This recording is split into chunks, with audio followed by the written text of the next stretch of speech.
Extending the spine. Draw the shoulders back and lift the chin just slightly, not too much. With a yoga practice extending back as far as her paddling career, Anna has developed specialized yoga classes for paddlers to effectively stretch the muscles that they use most and strengthen the muscles that they use least. With lots of paddling still to come, daily yoga classes are a key component of Camp Crystal Kai. Yoga is important on a camp like this because we're paddling a lot, and in order to reduce the risk of injury, it's important to stretch and strengthen. You know, it's so funny, I was so focused on the paddleboarding this week that I knew that we were doing yoga, but I didn't know how much I would enjoy the yoga in combination with the paddleboarding. Anna specifically tailored the yoga sessions to stretch us out from the paddling. Your hips get tight, and your hamstrings get tight, and your shoulders get tight. And so we did positions that I had never done before that really worked specifically on those tight muscles.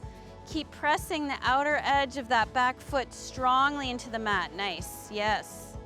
Yoga for paddling has really made a difference in my life and in my body, and so that's why I'm passionate about sharing it.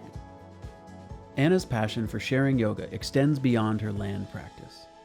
As an added challenge and fully submersive nature experience, the group heads to the White Oak River to try their hand at paddleboard yoga.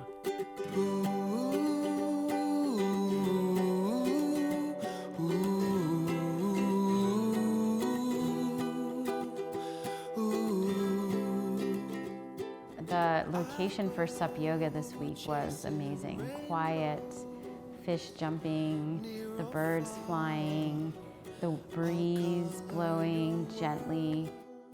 I loved the stand-up paddleboard yoga. I felt like what we did during the day, that was like the main course, but the yoga, stand-up paddleboard yoga was like dessert. It was just recentering and stretching. It was wonderful. You're in the nature, and you're also trying to stay stable on your board. So you have to be in the moment in order to be successful. That I thought was something that I wouldn't ever be able to do because I didn't have the balance, but it required for me just a little bit more focus and concentration, and perhaps I couldn't quite extend into the moves like I would normally do on land, and I loved it. I think my favorite was the meditation at the end. You just lie there and listen to all the sounds and listen to her calming voice, and it was magical, it really was. And then to open your eyes and see where you were, the whole thing just culminating into this peaceful, amazing state of mind.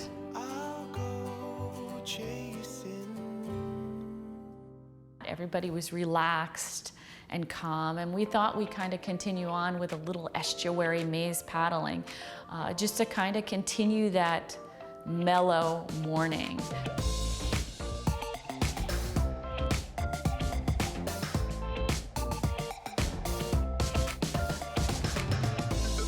Paddling around through the maze and the grasses, coming up upon maybe a field with a farmhouse in the back, is kind of a pretty amazing thing to experience, because you don't think anything's there, and then you round a corner and then you come up and there's a beautiful field. So the setting is quite beautiful.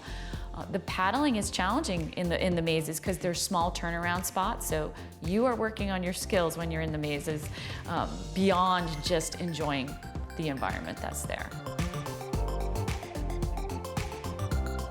It was raining on us, which it didn't matter it was raining. That was the first time I got to paddle in the rain, and I loved it.